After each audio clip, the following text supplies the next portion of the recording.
noticias de la mano de los protagonistas de las mismas.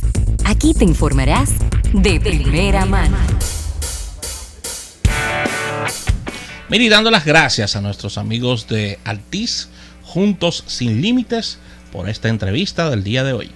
Claro que sí, Rafael, y siempre nos gusta tocar estos temas, vamos a decir del mundo tecnológico, de cómo va el avance y cómo van caminando las tendencias dentro del mismo mundo tecnológico. Y en el día de hoy nos visita Alex Nivar, que tiene más de 15 años ya en el sector tecnológico, ha pasado por diferentes posiciones dentro de la industria de los centros de datos y las telecomunicaciones. Y próximamente estaremos en este evento, el Regional Summit 360, que se realizará en la República Dominicana. Y vamos a estar conversando sobre algo interesante, porque todo el mundo quizá ha escuchado hablar de los centros de datos, de los data centers, como algunas personas también lo conocen, pero quizá no tenemos la actualización de cuáles son las tendencias, de hacia dónde va en este año y también quizá el próximo año, hacia dónde es que se está moviendo el negocio de los data centers. Así que, Alex, bienvenido al programa, qué bueno tenerte por aquí y compartir contigo estos conocimientos. Muchísimas gracias por la invitación y bueno, darle un saludo y buen provecho a los que nos escuchan en este momento. Sí, cómo no, centro de datos es algo que está ahora mismo de moda, y es que si te fijas, casi todas las empresas que hoy están número uno en el mercado son empresas tecnológicas. Sí. Pero todo esto necesita un soporte, todo esto necesita manejo de la información, y se hace en estos centros de datos, que no es más que, como llamamos, son granjas donde está toda la información contenida y procesando esta información en tiempo real para que ustedes tengan acceso a ella. Por ejemplo, si todo lo que hacemos de streaming de video, todo lo que es Facebook, todo lo que es Instagram, necesita un soporte detrás para que llegue. Entonces, ¿cuáles son las tendencias? La tendencia es crecimiento. Estamos hablando que se estima que para el 2021 existirán conectados al Internet alrededor de 50.000 millones de dispositivos, que es lo que le llaman Internet de las cosas. 50.000 millones. Algunos dicen que un poquito menos, 40.000, pero lo que fuera es mucho. Estamos hablando de 3, 4, 5 veces más y mucho más la población mundial. Entonces, todos estos dispositivos estarán generando información y recibiendo información a la vez. Entonces, imagínate que son avenidas lo que se necesitan para transportar toda esa información. Imagínate que tengamos restricción de estas avenidas. Entonces, ¿qué estamos trabajando? Un tapón en esa avenida. ¿Qué estamos trabajando? ¿Cómo manejar esto? Claro. Y una de las tendencias es lo que le llamamos el procesamiento de datos al borde de la red. Y decimos, bueno, el borde, ¿cuál es el borde? El borde es mi aparato, mi dispositivo móvil, donde yo necesito la información, y necesitamos que esa información esté cerca del borde o cerca de mi aparato para que esas avenidas sean más cortas y yo pueda llegar de manera más rápida, más económica al usuario. Es decir, que es el caso es el celular. Entonces, ya nos olvidamos de esos grandes centros de datos que vemos en el pasado, sino que vamos a tener muchos mini centros de datos diseminados por todas las ciudades manejando esta información, y hacia allá vamos, que estos centros de datos sean tan resilientes, es decir, que sean a prueba de todo lo que pueda suceder en la periferia, tanto así como los grandes centros de datos. Es una tendencia que está muy fuerte. ¿Y cómo funcionaría esto? Porque normalmente, por ejemplo, hablemos de una institución financiera, un banco, un puesto de bolsa, tiene un data center en donde concentra toda esa información, casi siempre tiene un respaldo que pudiera ser en la nube o en otro lugar, en el caso de que ocurra cualquier tipo de interrupción o cualquier tipo de catástrofe. Entonces, si vamos a tener muchos mini centros de datos para que esté cada vez más cerca, ¿dónde lo tendría que colocar? ¿O sería una especie como de cooperativa de yo utilizo tu centro de datos y tú utilizas el mío? ¿Cómo funcionaría eso? Mira, voy a hacer una analogía. Fíjate que pensemos en las ciudades, en la gente.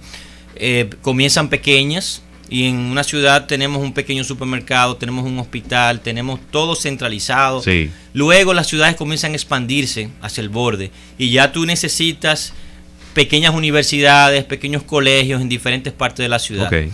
Eso no significa que yo no vaya a necesitar en algún momento ese gran centro especializado, ese gran hospital especializado. Como el headquarter, ¿verdad? Como un headquarter. Entonces, así mismo funciona el procesamiento al borde de la red. Tengo servicios en todas partes, digamos los servicios que más yo necesito, lo tengo cerca de mi dispositivo móvil, y luego debe hacerse una actualización. Si son equipos que están interconectados y quizás si en las noches hay menos tráfico, que de seguro hay menos tráfico, entonces yo aprovecho las noches para mover esa información y actualizarme. Esa es la forma como funciona. Muy bien. Con relación a todo esto, y siempre tiene que venir la pregunta obligatoria con todo lo que ha venido pasando. Desde el punto de vista de seguridad, ¿tú piensas que estamos muy bien rankeados? ¿Tenemos oportunidades de seguir mejorando dentro de lo que está pasando con los países que nos quedan alrededor? Nosotros tenemos, si pudiéramos llamarlo de alguna forma, menos cantidad de siniestros. ¿Cómo estamos nosotros dentro del punto de vista de seguridad? Mira, el país, yo lo estuve comentando hace unos días. Nuestro país, comparado con los países de la región, yo veo mucho Centroamérica, Caribe, está realmente muy avanzado en términos de estándares, de seguimiento de los estándares. Falta mucho, evidentemente, si nos comparamos con otros grandes países, falta mucho, pero yo sí te puedo decir que las principales instituciones acá tienen unas plataformas bastante seguras que permiten dar un servicio continuo a los usuarios. Excelente. Necesariamente, si hablamos de tecnología, tenemos que hablar como de la próxima etapa. Y se habla mucho del 5G. Ya empezamos a ver los grandes fabricantes de dispositivos hablando de sus dispositivos que van a estar listos para la quinta generación del Internet.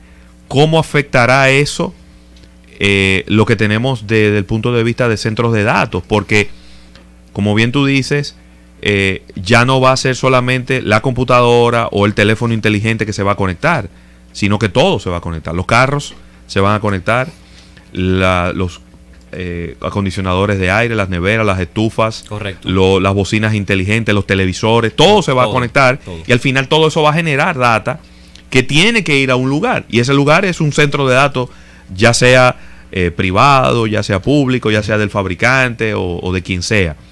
¿Cómo afecta el 5G a los centros de datos? ¿Van a necesitar centros de datos más grandes o no necesariamente? Y háblanos un poco de esto, porque hay como un poco de incertidumbre en ese sentido. Mira, el 5G es una necesidad. Ahorita te hablé de las avenidas. Claro. Entonces van a haber 50 billones de dispositivos conectados. Pero cuando eso esté, vamos a necesitar avenidas más rápidas. Entonces el 5G es esa avenida. Es decir, el 5G es lo que me va a proveer, o nos va a proveer a nosotros la posibilidad de que toda esa información fluya en la red. Es decir, el 5G es la quinta generación de comunicación móvil, la cual promete una disrupción. Si estamos hablando y poniendo un ejemplo de que si hoy yo puedo descargar una película de 2.2 horas de duración, la puedo descargar en 5 o 6 minutos.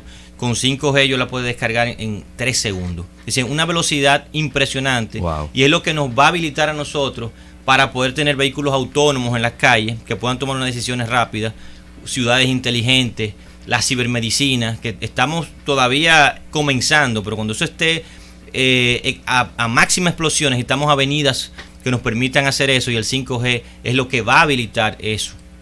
Buenísimo. Muy bien. Con relación al tema de lo que es la parte ya de seguridad con relación a los siniestros, estamos en un país donde el paso de los huracanes es algo de cada año.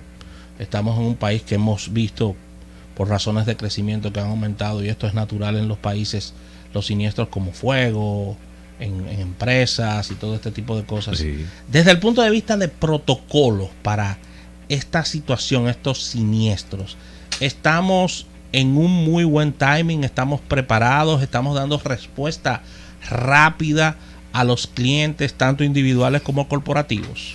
Mira, hablamos aquí de dos tipos de siniestros, me mencionas, porque hay un siniestro que es el siniestro natural. Sí, claro. Que es un huracán, Dios no lo quiera, un terremoto. Claro. Sí hay protecciones, protocolos que me dicen, bueno, este dispositivo me soporta un terremoto o un huracán de tal tipo, de tal nivel.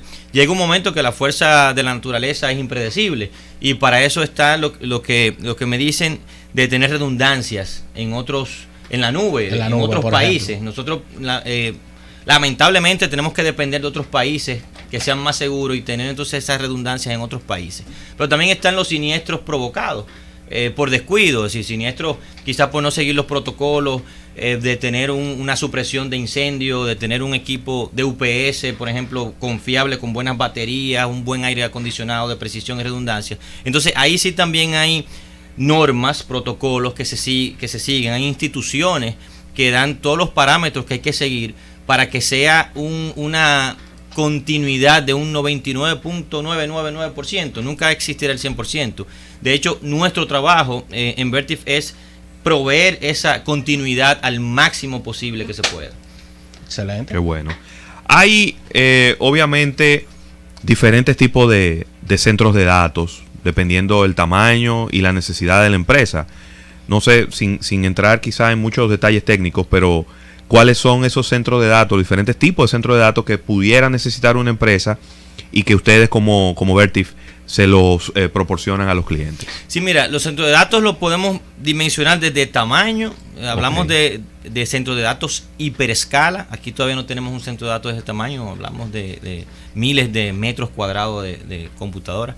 Y van disminuyendo hacia el core, intermedio. Y lo más pequeño es lo que llamamos el Edge. O el Edge Data Center, que es puede ser un gabinete con un servidor, ya es una aplicación Edge.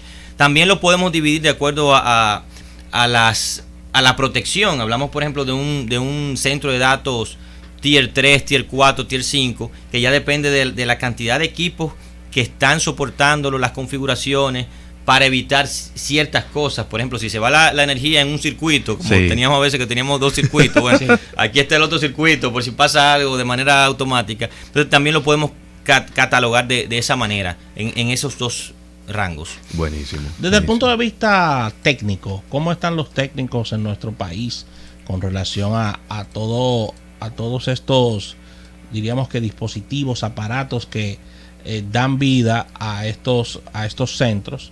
Porque necesitamos el soporte humano, independientemente de que tengamos grandes marcas, grandes máquinas dando soporte y con muy buena seguridad. O sea, ¿cómo está la parte ya del recurso humano en República Dominicana? Claro, mira, es una buena pregunta, porque no vale lo bueno que sea un equipo si no hay un soporte detrás. Entonces, fabricantes como nosotros, por ejemplo, que estamos en todo el mundo, nos aseguramos de que donde vendamos exista personal técnico con las certificaciones, que la damos en diferentes donde se fabrica el equipo, están los centros de entrenamiento, donde se hacen las simulaciones, donde se les exige equipos de seguridad para protección del humano. Entonces, por ese lado, estamos bien en el país, estamos bien, porque si no, como te digo, estuviéramos de catástrofe en catástrofe. Estamos muy avanzados en ese sentido.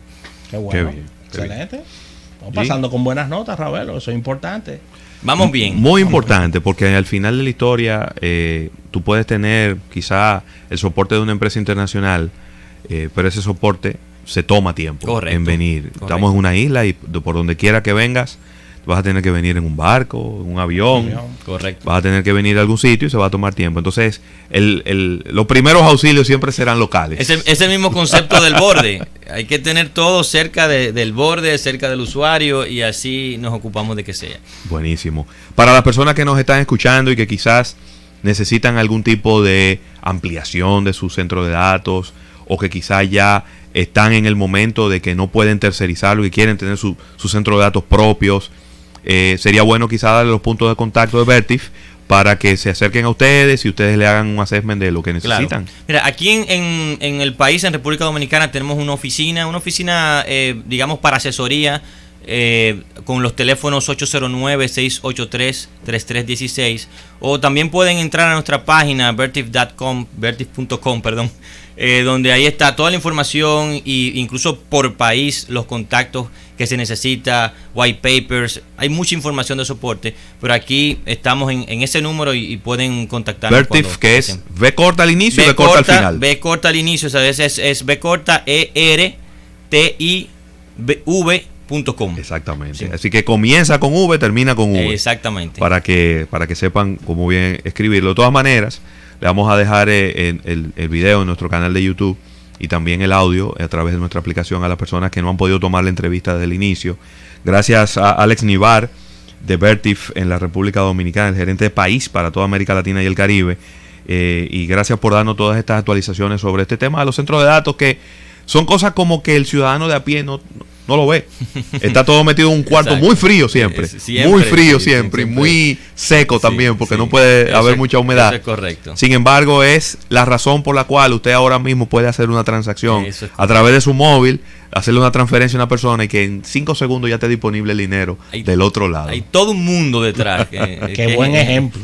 Sí, ¿no? Es así. La transferencia, papá, si no hay una base de datos atrás, no hay nada. Y una caída a nivel de bancario, se hacen los estudios, por minuto cuesta $1 millón. Una caída. Oye, ¿cómo están los minutos, Rafa? Al millón. Por minuto. Entonces, a millón por minuto. Entonces es algo, es muy importante, decir, realmente tener esa continuidad y tener eso asegurado. Muy bien. Excelente. Gracias, Alex. Gracias a ustedes. Agradecer a nuestros amigos de Altiz por esta entrevista. Damos un break y al retorno venimos con más contenido.